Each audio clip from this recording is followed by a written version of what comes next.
बिस्मिल्लाहिर्रहमानिर्रहीम। अस्सलाम वालेकुम। क्रॉस टॉक के साथ मैं हूं जिजान डार। इस प्रोग्राम में हम दो इशू पर बात करेंगे। सबसे पहले इमरान खान और बुशरा बीबी को सज़ा क्यों हुई, उसके बाद हम इंतखाबात 2024 के मतलब हम आपको बताएंगे कौन सा उम्मीदवार कहाँ मजबूत है, उसके मतलब हम आपको बताएंगे। जैसा कि आपको पता है, आज अडयाला जेल में एक अहम समाअत हुई तोशाहाना फौजदारी केस की। तो उस केस की समाअत जो से थे मोहम्मद बशीर जज कर रहे थे।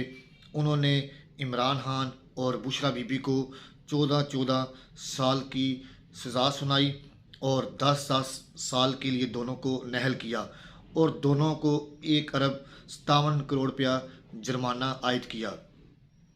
जैसा कि आपको पता है कि जज मोहम्मद बशीर जो से हैं, उनको 2015 में पहली तुसी नवाज शरीफ ने दी थी। फिर उसके बाद वो उस टाइम बतौर वज़ीर आज़म थे नवाज शरीफ, और 2018 में नवाज शरीफ को इसी जज ने सज़ा सुनाई। उसके बाद 2021 में आखिरी तुसी इमरान खान ने दी और 2024 में इमरान खान को सज़ा सुनवाई। उसके बाद एहतसाब अदालत के जो जज हैं मोहम्मद बशीर, वो 23 मार्च को वो रुखसत हो रहे हैं, उनका कैरियर ख़त्म हो रहा है। उसके बाद जो एहतसाब अदालत के जज हैं, उनको ये एक किस्म का एजाज़ भी हासिल हुआ है कि उन्होंने दो जो वज़ीर आज़म हैं उनको सज़ा सुनाई है। एक वज़ीर आज़म मियाँ नवाज शरीफ और उसके बाद इमरान खान को सज़ा सुनाई है। तो ये जो नैब की तरफ से इस केस को फाइल किया गया था तोशाखाना कि इमरान खान ने जो तोशाखाना की जो बाहर से आपको तोहफ़े गिफ्ट मिलते हैं वो इमरान खान ने किसी गैर मुल्की शख्स पाकिस्तानी शख्स को बेचे हैं। तो वो शख्स भी सामने आ गया था, उसने कहा था बिल्कुल ये इमरान खान ने मुझे डायमंड की घड़ी गिफ्ट की है। तो उसमें खूबसूरत अल्लाह का घर बना हुआ था। तो इमरान खान ने वो घड़ी बहुत कम दामन में बेची, तो जिसकी वजह से इमरान खान के ख़िलाफ़ नैब में ये केस फाइल हुआ। और ये भी बताते हैं आपको कि इमरान खान जो से हैं उनके ख़िलाफ़ ये जो कार्रवाई हुई है ये नैब कानून के तहत इनको सज़ा सुनाई गई है। तो दूसरी तरफ हम आपको ये बताते हैं कि जब इससे पहले एहतसाब के जज जो से हैं उनकी और इमरान खान के दरमियान अडयाला जेल के अंदर बहसा मुबासा और हंगामा राई भी हुई है। इमरान खान जो से हैं जब मोहम्मद बशीर जज आके बोले तो उन्होंने कहा कि इमरान खान को ले आएँ। तो इमरान खान आ गए, उन्होंने अपना जज ने अपना 342 का बयान पूछा। तो उन्होंने 342 का बयान कहा मैं लिख लिया है, मेरे रूम में पड़ा हुआ है। तो जज साहब ने कहा कि आप ले आएँ। इमरान खान ने कहा कि मैं अभी नहीं ला सकता, जब तक मेरे वकील और कानूनी टीम नहीं आएगी मैं नहीं जाऊंगा। इमरान खान जो से हैं उन्होंने अपने रूम में चले गए। तो जज साहब ने कहा कि उनको बुला के लाएं। तो इमरान खान ने कहा कि मैं सिर्फ हाज़िरी लगाने के लिए आया था। वापस इमरान खान अपने 804 नंबर कैदी रूम में चले गए। उसके बाद इमरान खान जो से हैं वो ना आए, तो जज बशीर साहब जो से हैं उन्होंने अपने अहलकार को भेजा और आवाज़ लगा कर पूछा कि इमरान खान बनाम कैदी जज बशीर साहब की अदालत में पेश हों, जिसकी बिना पर इमरान खान नहीं आए और बुशरा बीबी भी जो सी अदालत में पेश नहीं हुई और ना उनके वकील वकला आए, जिसकी बिना पर जज बशीर जो से हैं उनको फ़ैसला करना पड़ा। उन्होंने दोनों जो मुजरमान हैं उनको 10 साल की सज़ा सुनाई। उसके बाद देखा यह जाए तो इस नैब केस का ट्रायल बहुत जल्दी हुआ है। इतना फास्ट ट्रैक आज तक नहीं देखा। कम से कम ये 1 से 2 माह में इस ट्रायल को फिल 4 हल करके इमरान खान को सज़ा सुनाई गई है। बज़ाहिर इमरान खान की जो कानूनी टीम है उन्होंने कहा है कि ये तोशाखाना केस और साइफर केस ये हम दोनों एक ही अदालत हाई कोर्ट में लगा रहे हैं। और जो बज़ाहिर कानूनी टीम है उन्होंने कहा है कि इमरान खान का ये केस सबसे ज़्यादा कमज़ोर केस है। इस केस में ना तो जिरह हुई है, और ना ही किसी के बयान कलम बंद हुए हैं। जो बयान कलम बंद हुए हैं वो सिर्फ सेक्रेटरी हारजा और आज़म खान और दीगर जो लोग थे उनके हुए हैं। शाह महमूद कुरैशी, इमरान खान और बुशरा बीबी के बयान कलम बंद नहीं हुए। तो जज ने ये फैसला कैसे सुना दिया? तो उन्होंने कहा कि जब ये हाई कोर्ट में जाएगा तो हाई कोर्ट के चीफ जस्टिस इस केस को उड़ा देंगे। तो बज़ाहिर हमें भी लगता है कि इमरान खान का ये केस कमज़ोर है, केस को उड़ा दिया जाएगा। तो दूसरी तरफ बुशरा बीबी जोनसी हैं, वो केस के बाद जब अदालत पहुंची अपनी गिरफ्तारी देने के लिए, तो उनको पुलिस ने गिरफ़्तार तो नहीं किया, लेकिन पुलिस ने उनको एक कमरे में बिठा दिया। तो बाद में कुछ ही लम्हों के बाद बुशरा बीबी की गिरफ़्तारी डाल दी गई। तो बुशरा बीबी जोनसी हैं, वो इस वक्त इमरान खान के साथ बैरक नंबर 805 में हैं। लग उनको बैरक दी गई है। और ये भी खदशा ज़ाहिर किया जा रहा है, ये भी खबरें आ रही हैं कि जो बुशरा बीबी हैं उनको बनी गाला में सब जेल कराकर वहाँ पर भी रखा जा सकता है।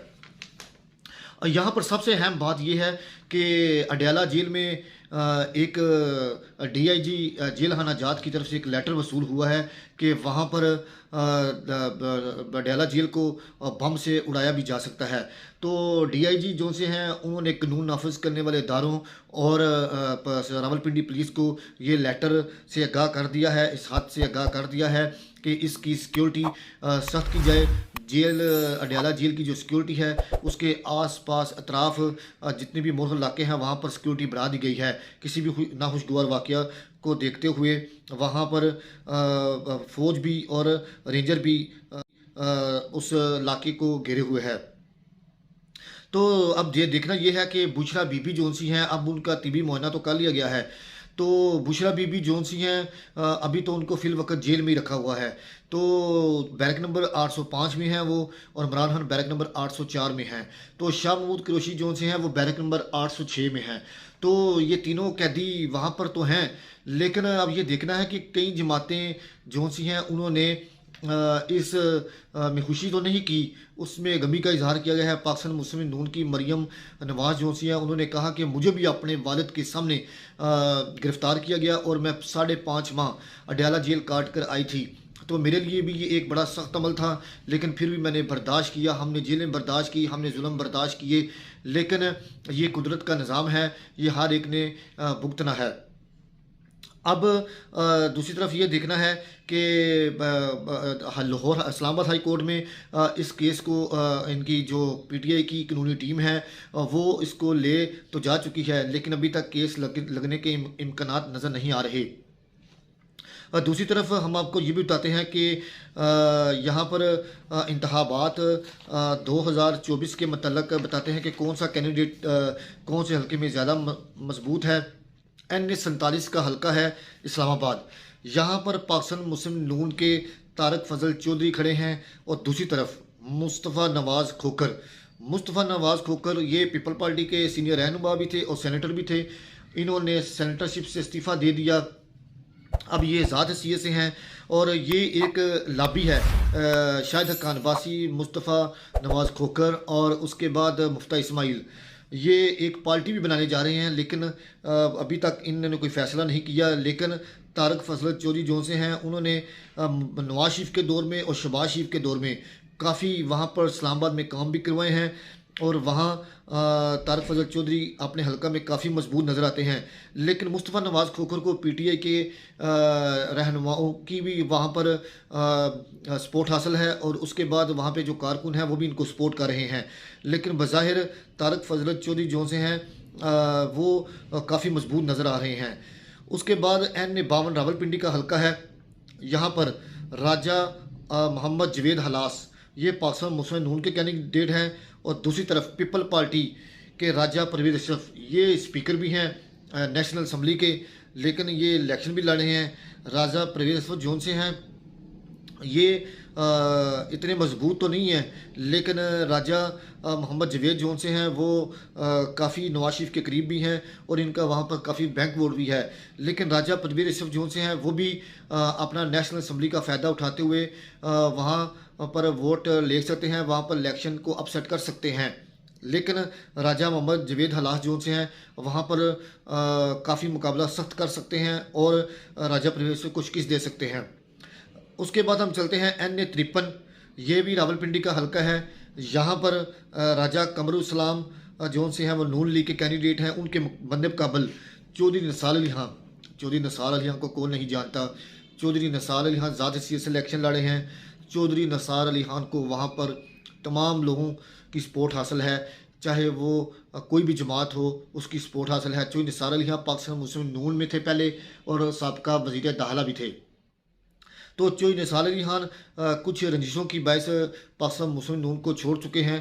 शहबाज शरीफ साहब के साथ इनके काफ़ी राब्ते भी हैं, लेकिन अभी तक इन्होंने वापसी का कोई मौका नहीं दिया। तो राजा कमरुल जो उनसे हैं ये भी मजबूत तो हैं। पिछली दफ़ा ये इलेक्शन भी जीते थे, लेकिन राजा कमरुल जो से हैं वो भी अपनी हल्का में कंपेन काफ़ी कर रहे हैं और बज़ाहिर देखा जाए तो चौधरी निसार अली खां वहाँ पर अपसेट कर सकते हैं। राजा निसार अली खां वहाँ पर इलेक्शन जीत सकते हैं। राजा कमरुल वो भी यहाँ पर मियाँ नवाज शरीफ और मियाँ शहबाज शरीफ का फ़ायदा उठाते हुए सीट को अपसेट कर सकते हैं। उसके बाद कराची में चलते हैं, आपको कराची का हलका बताते हैं। कराची के हलका NA-246, ये बड़ा इंपॉर्टेंट हलका है। यहाँ पर हाफिज़ नईमुर रहमान ये जमात इस्लामी से हैं। उसके बाद सैयद मीन उल हक ये MQM में है। ये हर जमात में फिट हो जाते हैं MQM वाले। तो MQM जो सा है वो बज़ाहिर मजबूत तो हैं, लेकिन हाफिज़ नईम रहमान जो से हैं वो भी आजकल काफ़ी ज़ोरों शोरों से कंपेन कर रहे हैं। उनका काफ़ी वहाँ पे हल्का हवाब है। जमात इस्लामी ने वहाँ बड़ा काम किया है और जमात इस्लामी जो सी है उसका छुपा हुआ वोट बेशुमार है, लेकिन MQM जो सी है वहाँ पर धांधली के ज़रिए सैयद अमीन उल हक को जिता सकती है। और सैयद अमीन उल हक जो से हैं ये PDM और इमरान खान की जो जमात है उसका भी हिस्सा रह चुके हैं। उसके बाद NA-248, ये भी बड़ा इंपॉर्टेंट हल्का है। यहाँ पर कन्वीनर डॉक्टर खालिद मकबूल सिद्दीकी साहब इलेक्शन लड़ रहे हैं। उनके मध्य मुकाबल जमात इस्लामी के मोहम्मद बाबर खान वहाँ पर इलेक्शन लड़ रहे हैं। तो ये जमात इस्लामी से हैं। यहाँ पर कन्वीनर डॉक्टर खालिद मकबूल सिद्दीकी, इनका काफ़ी वोट है। डॉक्टर खालिद मकबूल सिद्दीकी जो से हैं ये यहाँ पर इलेक्शन अपसेट कर सकते हैं, लेकिन हाफिज़ नईम रहमान जो से हैं वो अपने जमात इस्लामी के हर कैंडिडेट के साथ मिलकर कंपेन कर रहे हैं। जमात इस्लामी वहाँ पर अपसेट कर सकती है। दूसरे बाद NA-46 इस्लामाबाद का हलका है। यहाँ पर अकील अंजम इलेक्शन लड़े हैं पाकिस्तान मुस्लिम नून की तरफ से और पाकिस्तान पीपल्स पार्टी की तरफ से राजा इमरान अशरफ ये राजा परवेज़ अशरफ के भाई हैं। यहाँ पर भी मुकाबला सख्त की तवक्का है। अकील अंजम जो से पिछली दफ़ा इलेक्शन हार चुके थे, तो अब दो से अकील अंजम जो से हैं मियाँ शहबाज शरीफ साहब वहाँ पर उनका काफ़ी करीबी तल्लक भी है। तो वहाँ पर अकील अंजम जो से हैं कांटेदार मुकाबले की तवक्का की जाती है। तो राजा जो से है राजा इमरान अशरफ वो भी जो से काफ़ी मेहनत कर रहे हैं, लेकिन अकील अंजम जो से हैं वहाँ पर इलेक्शन जीत सकते हैं। तो बहुत शुक्रिया।